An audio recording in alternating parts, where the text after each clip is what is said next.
ما زكون بكمو خيسوما كن خبرك أبني سنودنا خيسوما كن يكون ما سنولنا السلام عليكم ورحمة الله وبركاته. وردفتو تا يوتيوب channel Badas Entertainment.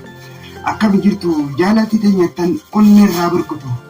Bakka tammaratti sinaageessu misinja. Anillee kuno nagaan qaba. Eegarraan tana akkuma beekamuun Badas Entertainment yookaan Badas Mobile TV kan jedhamu arraan tana walitti isin gaafiidhaaf dhiyaanneen isinja. Gaafiin teenya tanni nuuf qabu walumaan eenaan isinja. Ega akkasumas Badas Mobile TV kan jedhamullee subscribe godhaan isinja.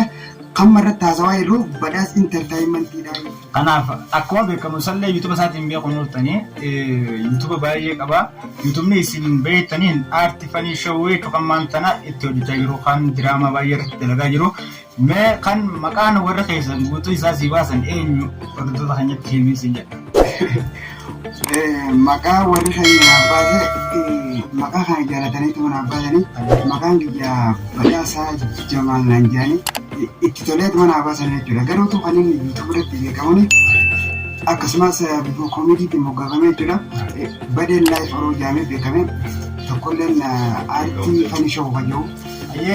Badee Life Oroo fi aartii fanii showudha. Kan yeroo hojjechaa jirtu kan diraamaa qaamaa irratti hojjechuu jirtu aartii fanii showudha. Akkasumas hayya kan amma irratti haasoo jirru Badas Entertainment kan akka subscribe godhan gaafatte.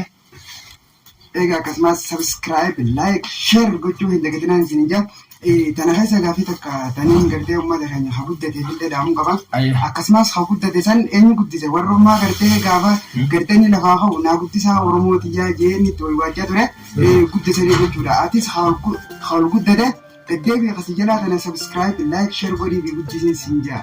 Mee Badas Badee Life Oroo gaafii si gaafannu akkasumatti aartii fanii showuu kaati ittiin beekamtummaan tana Badee Life Oroodhaan namni si beeku koomedii kaartoonaa ta'an ta'eef kan amma irraan si gaafachuu yaanu Badas Entertainmentidha. Gaafii inni si qabu gaafii akkamii amma eegu jirta jechuudha. Kanaaf gaafiin si gaafadhu mee aartistoota Oromoo keessaa eenyu fi eenyu wal fuudhanii si